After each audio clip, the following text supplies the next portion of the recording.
जय हिंद, वंदे मातरम। स्वागत है आप सभी साथियों का गेंजर लर्निंग गुरुजी प्लेटफॉर्म में।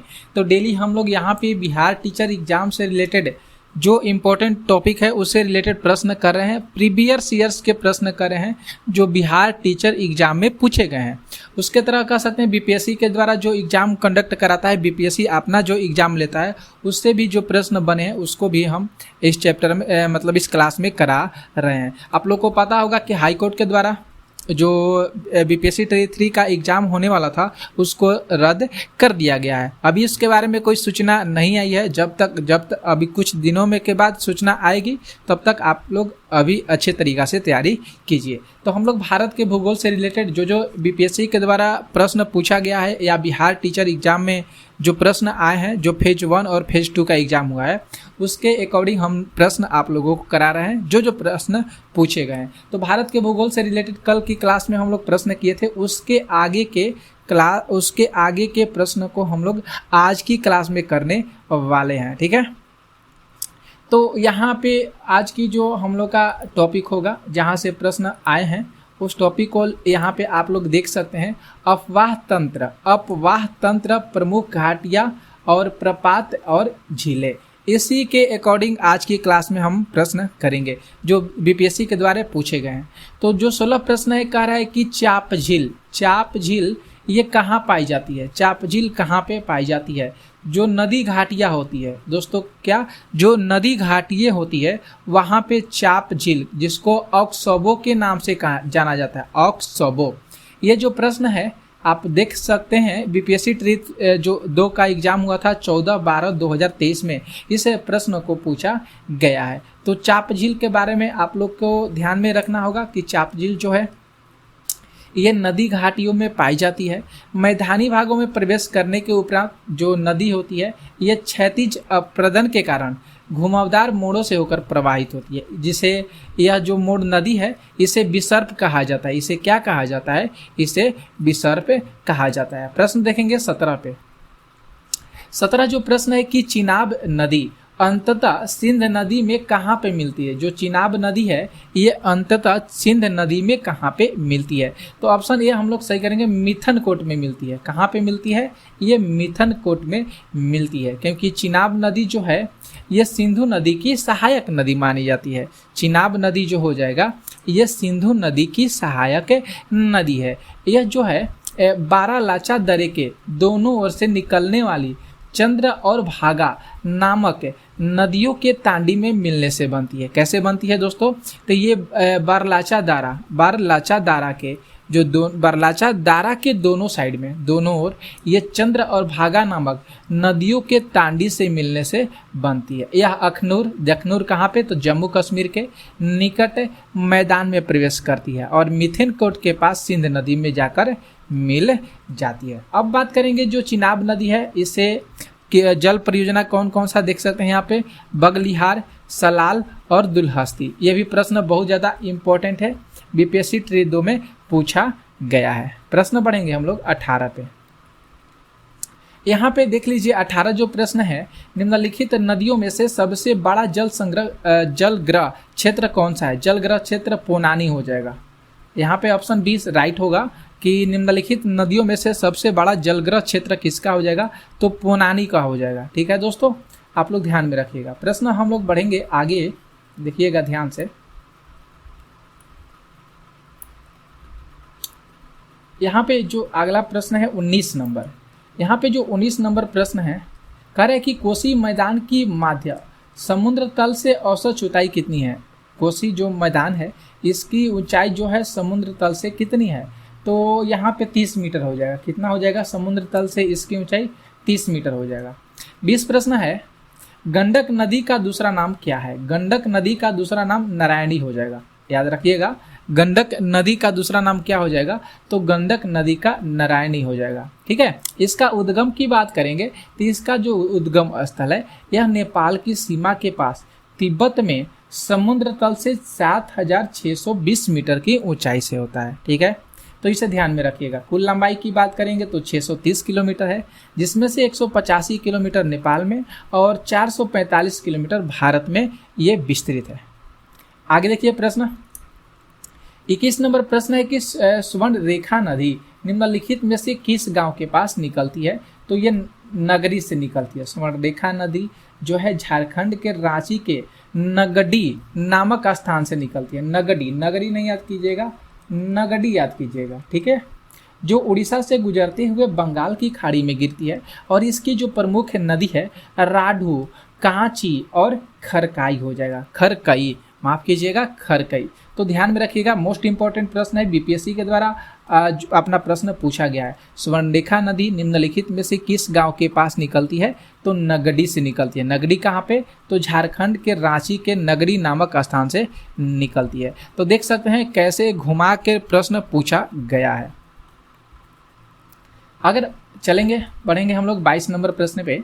22 प्रश्न है कि जल प्रपात नदी के निम्नलिखित जोड़ों में से कौन सा जोड़ा सही सुमेलित नहीं है? सही सुमेलित की बात करेंगे तो उपयुक्त में से एक से अधिक हो जाएगा।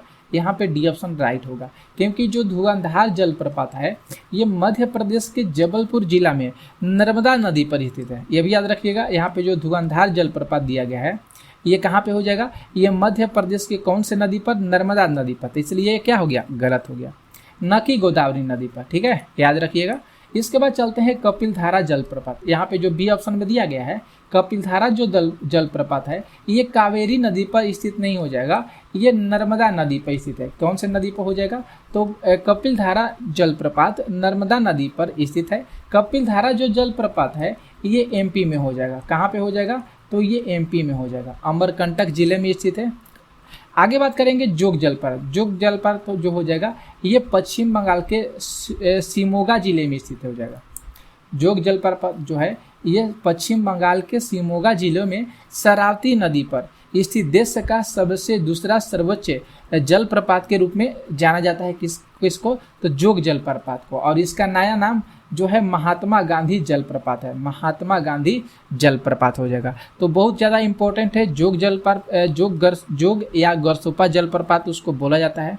ये पश्चिम ही कर्नाटक में स्थित है, शरावती नदी पर स्थित हो जाएगा, इसलिए यहाँ पे डी ऑप्शन सही हो रहा है।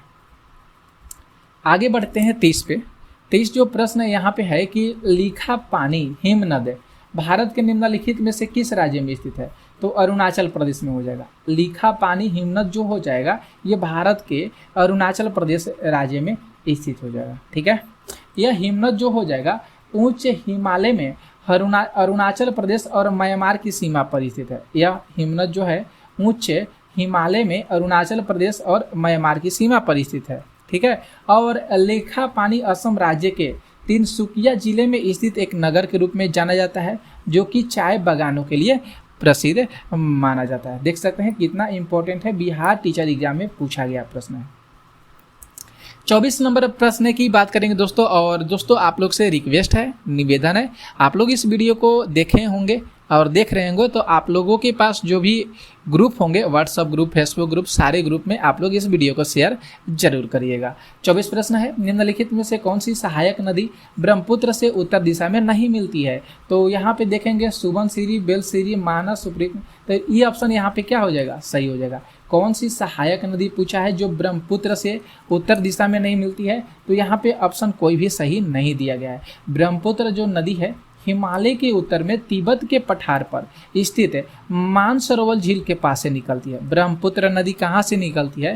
तो हिमालय के उत्तर में स्थित तिब्बत के जो पठार हैं वहाँ पे मानसरोवर झील है, वहीं से निकलती है। हिमालय के ये कहाँ से बहती है? हिमालय के साथ साथ पूरब की ओर बहती है।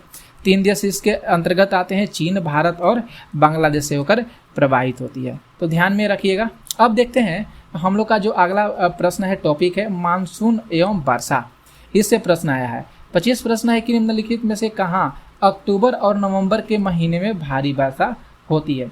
तो अक्टूबर और नवंबर के महीने में कोरोमंडल जो तट हो जाएगा यहाँ पे अत्यधिक वर्षा होती है। कहाँ पे? कोरोमंडल तट पर। देख सकते हैं अक्टूबर और नवंबर के महीने में लौटती जो मानसूनी पवनें होती है वह बंगाल की खाड़ी से जल वाष्प ग्रहण करने के बाद तमिलनाडु के तटीय क्षेत्र, मतलब तमिलनाडु के तटीय क्षेत्र का मतलब कोरोमंडल तट में वर्षा कराती है। जबकि उत्तर भारत में शीत ऋतु में होने वाली जो वर्षा होती है उसमें पश्चिमी विक्षोभ के कारण होती है। शीत ऋतु में मतलब ठंड के दिनों में जो वर्षा होती है वह पश्चिमी विक्षोभ के कारण होती है, जिसमें रबी फसलों के लिए काफ़ी यह फायदेमंद होती है।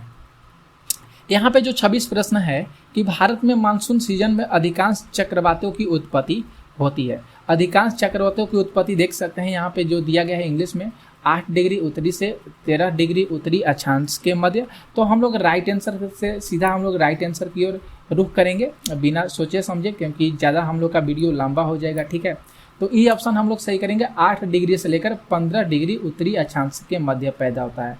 भारत में जो मानसून सीजन है ये 8 डिग्री से लेकर 15 डिग्री उत्तरी अक्षांश के मध्य पैदा होता है। ठीक है, बंगाल की खाड़ी में ज़्यादातर चक्रवात जो है अक्टूबर से नवंबर माह में आते हैं। भारत में चक्रवात का जो निर्माण होता है अरब सागर से अधिक होता है और बंगाल की खाड़ी में भी होता है। ये चक्रवात अधिक खतरनाक होते हैं, मतलब जो हम लोग के भारत जो देश है यहाँ पे चक्रवात 2 जगह से आते हैं, एक बंगाल की खाड़ी से और एक अरब सागर से। अभी तो बंगाल की खाड़ी में तूफान आया था, आप लोग को पता है, जिसका नाम था रेमल। ओके, आगे बढ़ेंगे 27 नंबर प्रश्न पे। प्रश्न 27 है, हैदराबाद में दक्षिण पश्चिम मानसून की वापसी की सामान्य तिथि क्या है? तो 15 अक्टूबर हो जाएगा। ठीक है, कितना? तो 15 अक्टूबर। 28 जो प्रश्न है कि टिवार्था के अनुसार भारत की जलवायु किस प्रकार की होती है? तो टिवार्था के अनुसार भारत की जलवायु उपोष्ण मानसूनी जलवायु होती है। कौन सी? तो उपोष्ण मानसूनी जलवायु होती है। देख सकते हैं यह भूमध्य रेखा के दोनों ओर 30 डिग्री से लेकर 45 डिग्री अक्षांशों के मध्य भूमध्य सागरीय जलवायु क्षेत्र से विद्यमान है। इसका विस्तार महाद्वीप के पश्चिमी क्षेत्रों में पाया जाता है। 29 प्रश्न है, निम्नलिखित में से कौन सी मध्यवर्ती गंगा के मैदानी कृषि जलवायु प्रदेशों की विशेषता नहीं है? तो ये ऑप्शन यहाँ पे देखने को मिल रहा है, कोई भी ऑप्शन यहाँ पे सही नहीं हो रहा है। ठीक है, देख सकते हैं यहाँ पे जो मध्यवर्ती गंगा के जो मैदानी कृषि जलवायु प्रदेश है इसके अंतर्गत उत्तर प्रदेश और बिहार के क्षेत्र शामिल हैं। ठीक है, यह उपजाऊ जलोढ़ मैदान है जो गंगा नदी और उसकी सहायक नदियों द्वारा बनाया गया है। अब आगे देख सकते हैं जो 30 नंबर प्रश्न है कि जीटी टिवार्था के अनुसार भारत में एएम प्रकार की जलवायु का क्षेत्र क्या है? जीटी टिवार्था के अनुसार एएम भारत में एएम जलवायु क्षेत्र का क्षेत्र क्या है? और बहुत सुंदर सा प्रश्न है ये। तो यहाँ पे देख सकते हैं बी ऑप्शन को सही करेंगे, पश्चिमी तट हो जाएगा। अमेरिका जो भूगोलवेत्ता ग्लेन थॉमस टिवार्था हैं, अमेरिका के थे, इन्होंने 1966 में जलवायु वर्गीकरण प्रणाली को प्रस्तुत किए थे, याद रखिएगा इनका नाम। और टिवार्था के अनुसार दुनिया में 6 प्रमुख जलवायु क्षेत्र है। एएम प्रकार की जलवायु भारत के पश्चिमी तटीय मैदान के क्षेत्र में पाई जाती है और उष्णकटिबंधीय मानसून प्रकार की जलवायु का क्षेत्र है। तो कल की क्लास में हम लोग वन क्षेत्र से रिलेटेड प्रश्न करेंगे। तो आज की वीडियो कैसा लगा जरूर कमेंट करके बताइएगा, लाइक कीजिएगा और इस वीडियो को शेयर भी जरूर कर दीजिएगा।